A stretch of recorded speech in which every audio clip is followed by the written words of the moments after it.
ஒரு கல்லூரியில மாறுவேட போட்டி, சார்லி சாப்ளின் மாதிரி நடிக்கணும். முதல் பரிசு ஒருத்தர் வந்துடுறாரு, அவன் ஒரு மாணவன், சார்லி சாப்ளின் மாதிரி நடிச்சிருக்கான்.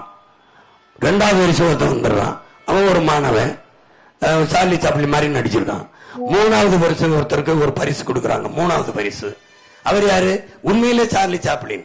உண்மையிலே சார்லி சாப்ளினுக்கு மூணாவது பரிசும் அவரை மாதிரியே நடிச்சவனுக்கு முதல் 2 பரிசும் கொடுக்குறான். முதல் பரிசு, 2வது பரிசு. அது கீழே எழுதுறாரு, நடிப்பவனுக்கு மட்டும்தான் விழிப்புணர்வற்ற சமூகத்தில் முதலிடம் கிடைக்கும்ங்கிறப்பல. எப்படி ஒருத்தன் பண்ணி மாதிரியே கத்துறான், நல்லா கத்துறான். சின்ன வயசு பண்ணி, நடு வயசு பண்ணி, பெரிய வயசு பண்ணியா கத்துறான்.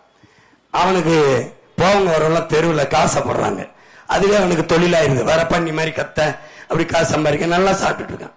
அப்ப என்னை மாதிரி ஒருத்தன் வர்றான், அவன் என்ன சொல்றான்?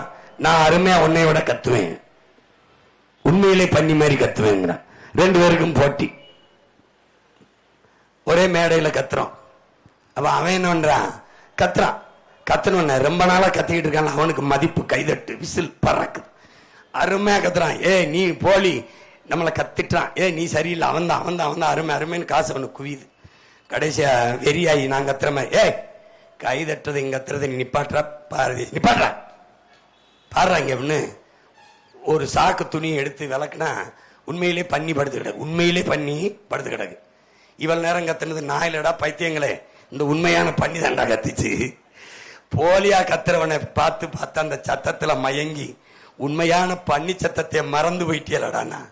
அது மாதிரி ஏமாத்துறவன் இந்த திருட்டு பய அயோக்கிய பயலைகளையே நம்பி ஓட்ட போட்டுட்டு உண்மையை சொல்றது, நேர்மையை சொல்றது, நல்லதை சொல்றதை மதிக்கிறது இல்லை.